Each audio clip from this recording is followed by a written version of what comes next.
Fog clings to Crowne Street. A construction lamp sways inside a fourth-floor bay. Callum Orsay turns at the creak of a floorboard. A ball-peen hammer lifts above one shoulder. Minutes later, a contractor opens a door marked 4B and finds him face down. The room is not the one it claims to be. Nox arrives on foot, charcoal peacoat buttoned to the collar. Leen meets him in the lobby, department tablet open across her forearm, and nods toward the stairwell. A patrol officer has taped off the fourth-floor landing. Nox taps his left forefinger against his thumb in a slow 3-count before climbing. On the fourth floor, a brass plate marked 4B hangs on the left-hand door.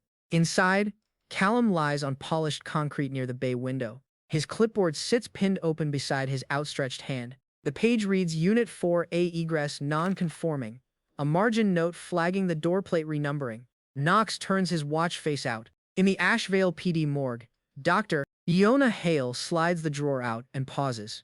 She lowers her glasses a half-inch. Time of death between 10:25 and 10:47, she reports, voice flat. A single blunt strike to the occipital, consistent with a small ball-peen hammer. When Nox asks about handedness, she answers only that speculation is his job. Back at the conversion, Calder Ness gives his initial statement in the lobby. At 10:47, he says, he came down the stairs for the laundry chute and saw a man in a navy coat letting himself out of 4B. The man vanished down the service stair. Leen notes the time. Nox walks the unit slowly, left to right, eyes low. The bay window on the far wall looks out over the bay. An interior wall that should brace the hallway side stands unbraced. He does not say it yet. He turns the silver signet ring on his left hand once. Desmond Irel, the developer, sets a leather folio on an unfinished trestle in the on-site office. Navy suit, gray tee, boots mud wet from the stairwell. He was at a buyer's dinner at the Harrow Chase from 9 until 11, he says, with a full receipt in hand. He calls Callum a careful man. He does not ask how Callum died. Suspect, Desmond Irel. Stated alibi, buyer's dinner at the Harrow Chase in the terraces. 9 to 11, receipt in hand. Inferred opportunity, 42-minute gap between soup course close and dessert. Phaedra Knoll meets Nox at her Old Harrow studio. Copper red hair in a low chignon, tortoiseshell glasses, oat linen blazer. She was home with her partner from 9 onward, she says, and does not understand why anyone would want Callum dead. A sample can of sage green paint rests on her workbench, labeled 4A feature wall in her hand. Suspect, Phaedra Knoll. Stated alibi, at home with partner Bree Halberd from 9 onward. Partner to corroborate. Inferred opportunity, no evident window in the 10:25 to 10:47 frame. Ren Ashby, the site foreman, meets Nox in the downstairs office with a keypad log printout in one fist. Canvas vest, pencil behind his ear. He signed off at 9:30, he says, and the keypad records his badge leaving at 9:31. Callum cited him for the fire egress on 4A, he adds. He has 3 active projects. In the Ashvale PD evidence locker, Rook Cho spreads 4 bagged renovation photographs on the bench. Black latex gloves on, he does not look up. Original layouts from the permit file, he says. Units 4A and 4B were mirror twins. Door numbers were renumbered on the building permit last Tuesday. If it is not in the bag, it did not happen. He turns away mid-sentence. Back in the unit, Leen points at a long sage green paint streak along the baseboard. Phaedra's signature color. A paint can label tipped under the streak reads 4A feature wall in Phaedra's hand. Nox kneels, studies it, shakes his head. The streak runs the wrong direction for this room's floor plan.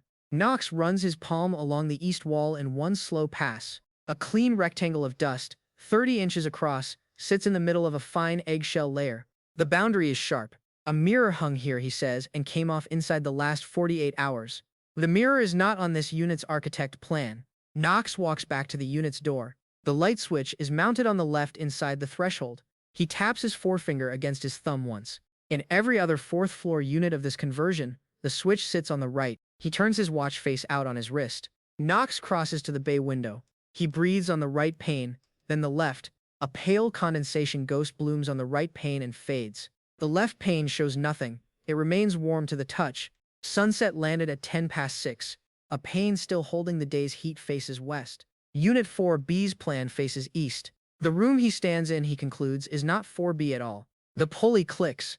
The fog does not move. Nox returns to the lobby and asks Calder to walk his statement back. Calder repeats. Navy coat. Closed the door of 4B. Went down the service stair on the same side.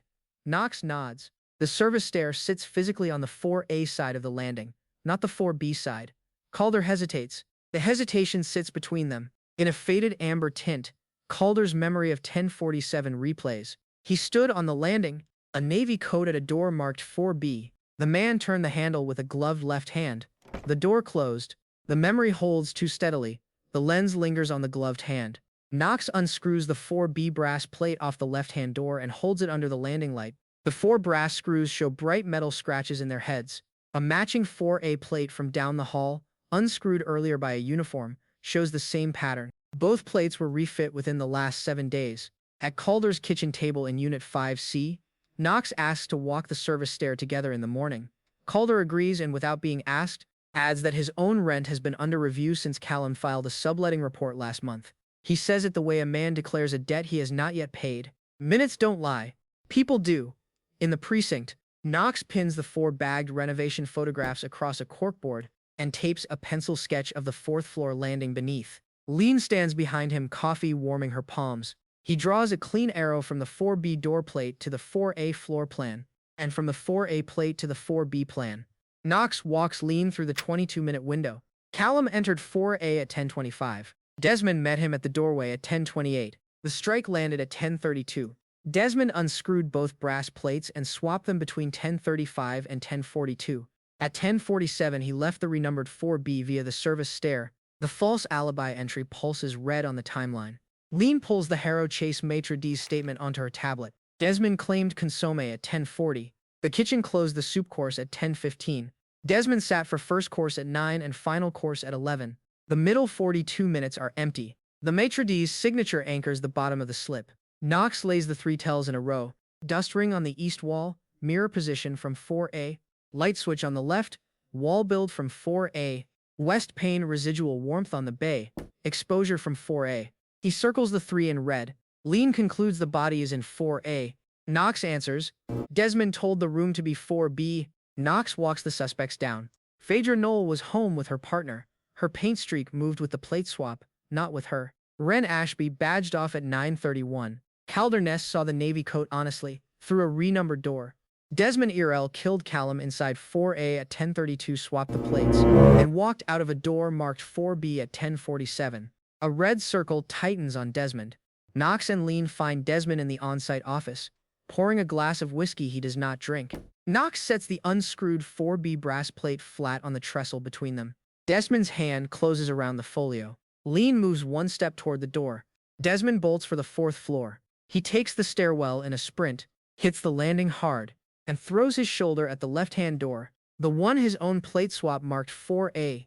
Inside, the freight hoist opening he meant to seal tomorrow sits uncovered. His face catches the streetlight for a long second before the drop. 4 stories down, the shaft returns silence. Leen stands at the edge of the freight shaft with a hand to the frame.